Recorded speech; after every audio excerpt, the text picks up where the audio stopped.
Sanjay is a technology veteran, a serial entrepreneur. Hi, please. Listen about what does Symphony Teleca do, and what do you do for your customers? How does your customer benefit? So just a little bit about that, and then get into the topic, which is about leading in a flat world. To give you a context, Sanjay has his team across the world. He has his marketing head sitting in Europe, his strategy head in France.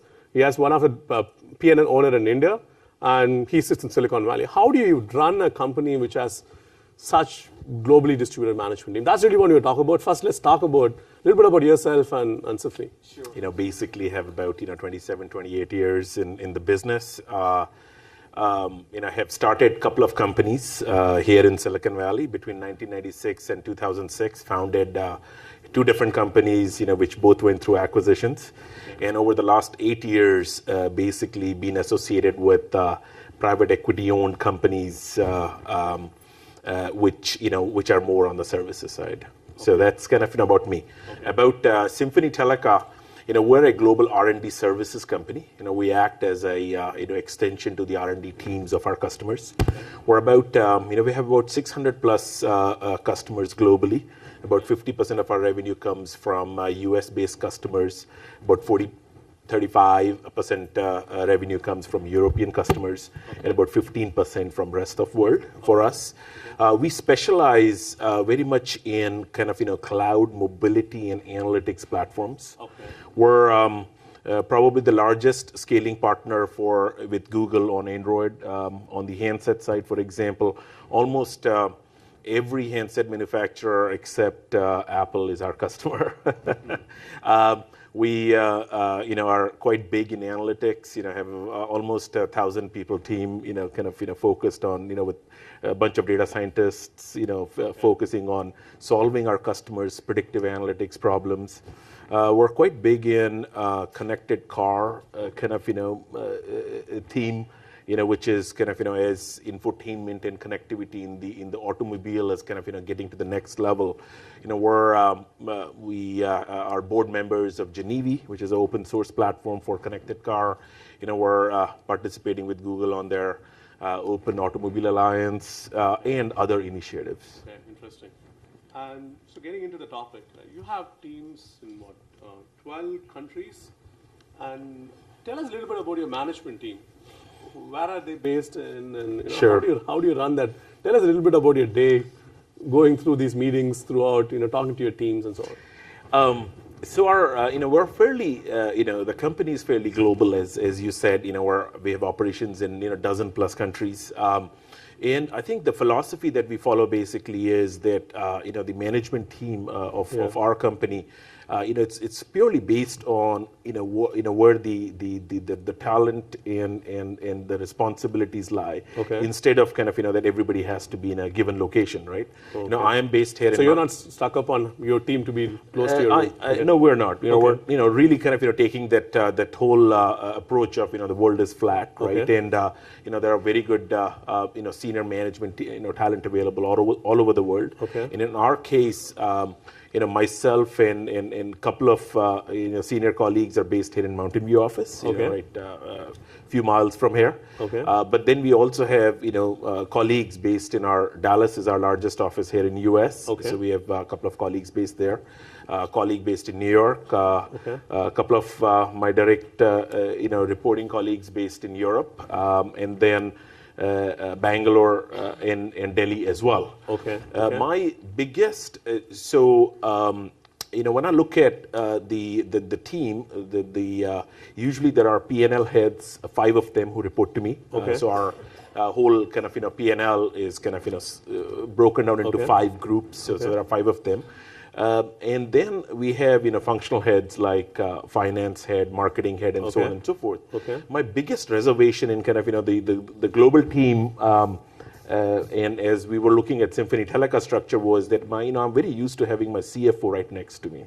Okay. And in Symphony Teleca's case, the history is that my CFO, who used to work in US, has relocated back to Bangalore, so he's based in Bangalore. So that was the biggest reservation in the team structure. Okay. Because typically as a CEO, your right-hand guy is your CFO, and having him close to you is very important. Now, believe it or not, this is the first time that in the last 3 years that I'm working with a CFO which is remotely located to me over the last 3 years now. Okay. And I cannot tell you how well it is working. Amazing. It is working very well because there is amazing flexibility for both of us. Both of us have very understanding wives. Okay. and they tolerate the morning and night kind of rhythm that both of us have. Okay. So and it's no exaggeration that every single day we have 2 conversations. One first thing in the morning, first thing in the morning, What time do you start your day? And in the night. What time do you start your day? The most precious hours for me managing the global company is I'm talking from a West Coast standpoint, is from 5 a.m. to 10 a.m. in the morning. Okay. That's the overlap time when Europe.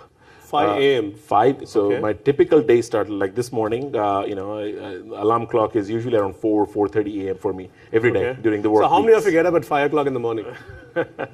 Oh wow! Actually, yes, a lot of them are global leaders here. So.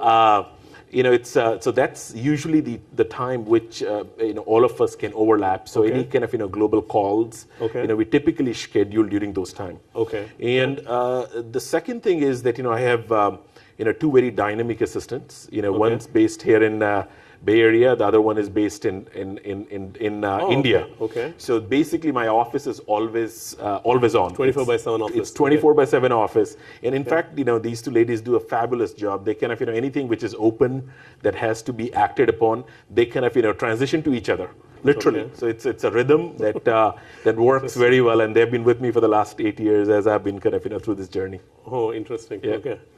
And another thing, it's about what benefits. So one is you're running this complex thing. Your wife is putting up with you with this work-life balance issues. But at some level, it has to benefit the business, right? How is it truly benefiting your customers? Our business, being a R&D services company, being an extension to our extension of an R&D team to our customers, and our customers, being located fairly globally, and our delivery teams, as I mentioned to you, kind of also located very globally. We have operations in Russia, China, India, UK, US, Poland, Argentina, and I can go on, right?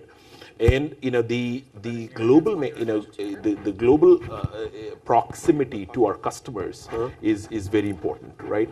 So we basically kind of are gone are the days kind of where things were very single location focused, right? And with this kind of structure, we our customers like our global presence. I'll give you an example. We're working, we're for one of the largest European auto manufacturer. So we're building, the next gen infotainment and connectivity solution.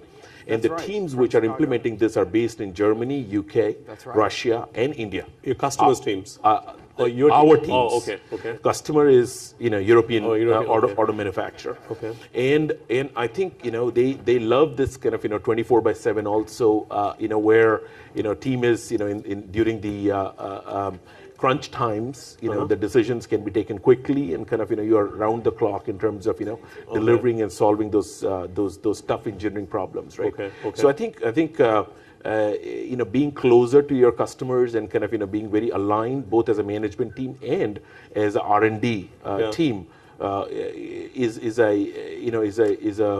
feedback that we get a lot from our customers, works very well for them. Okay. Perry, I'm looking at this video for the first time myself. There was the marketing team was trying to put this together, and my guidance to them was that we need to show them the global face of the company. Okay. And we run a annual day that we call Sparkle. So this is kind of our employee appreciation kind of day, and we run it across the whole company. In every location, where employees and their families are kind of invited for a fun evening and a chance for us as a management team, the shareholders, to say thank you to our employees, right? Because the company is all about its customers and employees. And there is some very interesting kind of video footage from that. So I was thinking that our marketing team is going to be, that's the one that they're going to be sharing here, not a ad. Sorry about that. So we are experimenting with like Facebook kind of ads, right? In newsfeed now they have ads. So in between the talk we can have an ad. So let's talk about the challenges, right? You're talking about work-life balance, but what are other challenges you have in terms of decision making? When you have teams here, it's very fast to make decisions. Sometimes, you would have to wait the 24/7. Mm-hmm. What are those challenges? And give us examples of how has it impacted the business at some level? I can see in some cases, having founded, very traditional Silicon Valley startup companies myself, right?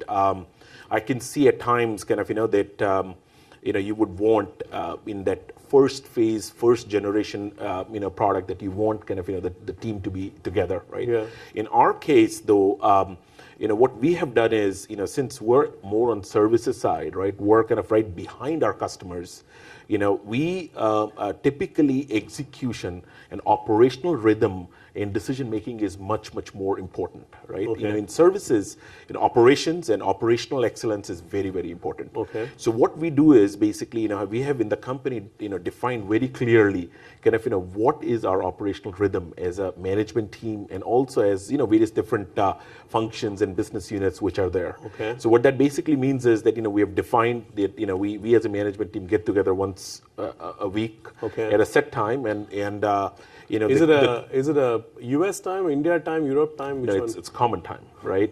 So like I said, that 5 to 10 a.m. in the morning, right? Okay.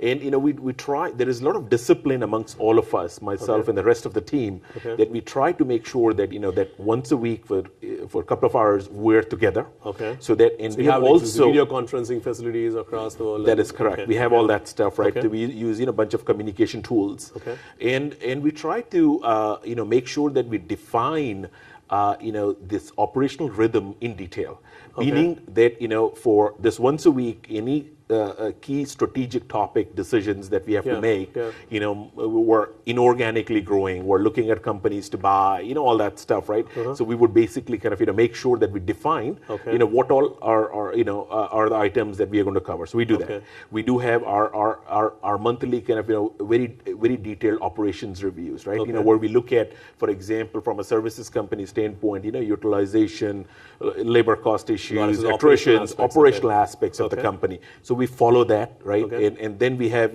much more detailed kind of, quarterly business reviews, where we go deep down into kind of, HR or, legal or IT or, all that stuff, right? So the point I'm making is that, it is very important to define what is important. Governance, Yes, structure, the structure, the governance and all that stuff. So do you think this model will, a lot of these companies here are product companies, right? And in some level, will this model work for as they become global, as they have engineering teams in different locations? Do you see a day when SVP of engineering for one of the product companies, company headquartered here, but the SVP is sitting in China and driving the product portfolio? Is that possible? Well, it is happening today, right? And many times, right? I think even more so. I mean, one of the reasons kind of Facebook did a big acquisition, a couple of weeks back, right? With WhatsApp being kind of so much, they're trying to get into the emerging markets even more, right? Having your team, even leadership present in some of those emerging markets becomes very important because you want to be close to where your customers are ultimately, right? So I don't think so. It's a choice. I think it's a must to be able to define. Now, for a product company, the operational rhythm and the focus of these sessions that I'm talking about may be different. Right? Obviously, right? It'll be, it'll be more. I was listening to the gentleman from Sabah that around product management becomes, hugely important, right? In a product company, for example, and making sure the product management and R&D integration is very tight, whether it's same geography or not. Can work both ways, probably preferably same location, but somehow kind of, that tight integration is very important. So the point I'm making is those things, and then above all, ultimately kind of, people do business with people. So in our case, there's a lot of travel, right? So, I jokingly say with my to my wife that, these days, if my bed is not shaking, I can't sleep in the night. You're so used to sleeping on the plane, that, and then so she shows me the path to the washing machine and say, right here, you can turn this thing on. It'll feel like a plane. Any questions from the audience? I'm pretty sure a lot of you go through the same, maybe not sleeping next to the washing machine, but other aspects. Any other questions? Great, thanks Sanjay. It was great having you here. Perfect. I think you're running an amazing organization with globally distributed management team. I'm hoping more product companies will start to follow that and have leadership team. Maybe not their CFO in emerging markets, but at least the engineering heads in emerging markets. Yeah. Thank you. You.